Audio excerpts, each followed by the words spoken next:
ಮಾಜಿ ಪ್ರಧಾನಿ ದೇವೇಗೌಡರ ಧರ್ಮಪತ್ನಿ ವಿಧಿವಶರಾಗಿದ್ದು ಉಸಿರಾಟದ ಸಮಸ್ಯೆಯಿಂದ ಆಸ್ಪತ್ರೆಗೆ ದಾಖಲಾಗಿದ್ರು.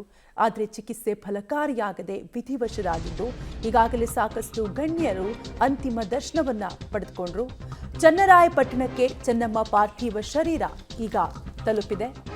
ಚನ್ನರಾಯಪಟ್ಟಣದ ಟೌನ್ ಠಾಣೆ ಬಳಿ ಅಂತಿಮ ನಮನವನ್ನ ಚೆನ್ನಮ್ಮ ಅವರಿಗೆ ಸಲ್ಲಿಸಲಾಯಿತು.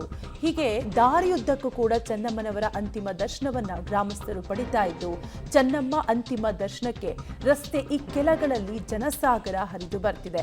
ಅಗಲಿದ ಹಿರಿಯ ಜೀವಕ್ಕೆ ಸ್ಥಳೀಯರಿಂದ ಅಂತಿಮ ನಮನವನ್ನ ಸಲ್ಲಿಸಲಾಗ್ತಾ ಇದೆ.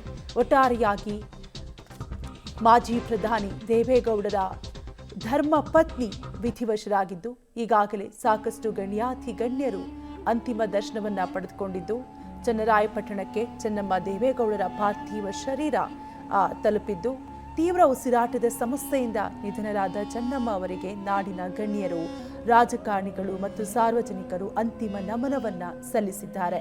ಪ್ರಸ್ತುತ ಅವರ ಪಾರ್ಥಿವ ಶರೀರವನ್ನ ಹಾಸನಕ್ಕೆ ಕೊಂಡೊಯ್ಯಲಾಗ್ತಾ ಇದ್ದು, ಈಗ ಪಾರ್ಥಿವ ಶರೀರ ಚನ್ನರಾಯಪಟ್ಟಣವನ್ನ ತಲುಪಿದೆ. ಡೀಟೇಲ್ಸ್ ಕೊಡ್ತಾರೆ ನಮ್ಮ ಪ್ರತಿನಿಧಿ ನಾರಾಯಣಗೌಡ, ಲೈವ್ ನಲ್ಲಿ ಕನೆಕ್ಟ್ ಆಗಿದ್ದಾರೆ. ಎಸ್ ನಾರಾಯಣಗೌಡ, ಇನ್ನು ಸದ್ಯಕ್ಕೆ ಚೆನ್ನಮ್ಮನವರ ಪಾರ್ಥಿವ ಶರೀರ ಎಲ್ಲಿದೆ? ಹೊಳೆ ನರಸೀಪುರವನ್ನ ಎಷ್ಟೊತ್ತಿಗೆ ತಲುಪಬಹುದು ಅಂತ?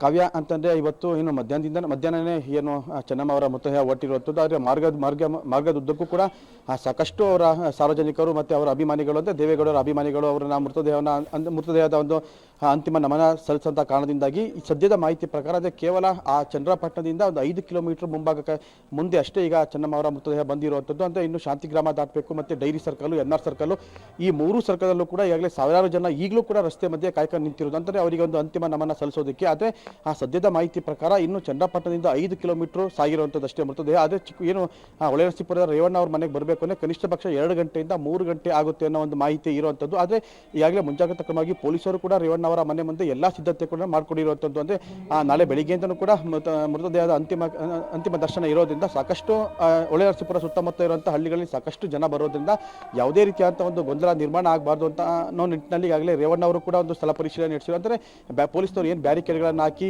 ಏನು ಸಾರ್ವಜನಿಕರು ಯಾವ ರೂಟಲ್ಲಿ ಬರಬೇಕು ಮತ್ತು ಹೇಗೆ ಹೊರಗಡೆ ಹೋಗಬೇಕು ಅನ್ನೋದನ್ನ ರೇವಣ್ಣ ಅವರು ಕೂಡ ಖುದ್ದು ಪರಿಶೀಲನೆ ನಡೆಸಿರುವಂಥದ್ದು. ಜೊತೆಗೆ ಬೆಳಗ್ಗೆಯಿಂದ 2-3 ಬಾರಿ ಏನು ದಕ್ಷಿಣ ವಲಯ IGP ಬೋರಲಿಂಗಯ್ಯ ಅವರು ಕೂಡ 3 ಬಾರಿ ಇಲ್ಲಿಗೆ ಬಂದು ಪ್ರತಿಯೊಂದನ್ನು ಕೂಡ ಪೊಲೀಸರಿಗೆ ಮಾಹಿತಿ ನೀಡಿರುವಂಥದ್ದು. ಜೊತೆಗೆ ಈಗಾಗಲೇ ರೇವಣ್ಣ ಅವರ ಮನೆ ಮುಂದೆ ಸಾಕಷ್ಟು ಅವರ ಅಭಿಮಾನ ಅಂದರೆ ಸಂಬಂಧಿಕರು ಕೂಡ ಈಗ ಬಂದಿರುವಂಥದ್ದು. ಕಾವ್ಯ ನಾವು ನೋಡ್ಬೋದು, ವಿಜುವಲ್ಸಲ್ಲೂ ಕೂಡ ರೇವಣ್ಣ ಅವರ ಮನೆ ಮುಂದೆ ಈಗಾಗಲೇ ಚೆನ್ನಮ್ಮ ಅವರ ಒಂದು ಭಾವಚಿತ್ರವನ್ನು ಕೂಡ ಇಟ್ಟಿರುವಂಥದ್ದು ಮತ್ತು ಪುಷ್ಪ ನಮನ ಕೂಡ ಅದಕ್ಕೆ ಸಲ್ಲಿಸಿರುವಂಥದ್ದು ಒಂದು ಕಡೆ. ಆದರೆ ಮತ್ತೊಂದು ಕಡೆ ಮನೆಯ ಮುಂಭಾಗದಲ್ಲಿ ಸಾಕಷ್ಟು ಅವರ ಅಭಿಮಾನಿಗಳು ಕೂಡ ಅಂದರೆ ರಿಲೇಷನ್ಸ್ ಕೂಡ ಬಂದಿರುವಂಥದ್ದು. ಮತ್ತು ಅಂದರೆ ರೇವಣ್ಣ ಅವರ ಮನೆ ಮುಂಭಾಗದಲ್ಲೇ ಒಂದು ಮೃತದೇಹ ಇಡೋದಕ್ಕೆ ಈಗಾಗಲೇ ಒಂದು ವ್ಯವಸ್ಥೆ ಅಂದರೆ ಟೇಬಲ್ ಎಲ್ಲ ಹಾಕಿ ಒಂದು ವ್ಯವಸ್ಥೆ ಕೂಡ ಮಾಡಿರುವಂಥದ್ದು. ಅಂದರೆ ಸಂಜೆಯಿಂದನೂ ಕೂಡ ಸಾಕಷ್ಟು ಅವರ ನೆಂಟರುಗಳು ಈಗಾಗಲೇ ಮನೆ ಬಳಿ ಬಂದಿರುವಂಥದ್ದು ನಾವು ನೋಡ್ಬೋದು. ಅವರು ಕೂಡ ಈಗಾಗಲೇ ಕೂತಿದ್ದಾರೆ. ಅಂದರೆ ಸಂಜೆಯಿಂದನೂ ಕೂಡ ಸಾಕಷ್ಟು ಅವರ ಒಂದು ಕಡೆ ಅಭಿಮಾನಿಗಳು ಕೂಡ ಬರ್ತಾ ಇರುವಂಥದ್ದು, ಮತ್ತೊಂದು ಕಡೆ ಅವರ ರಿಲೇಷನ್ ಕೂಡ ಬರ್ತಿರುವಂಥದ್ದು.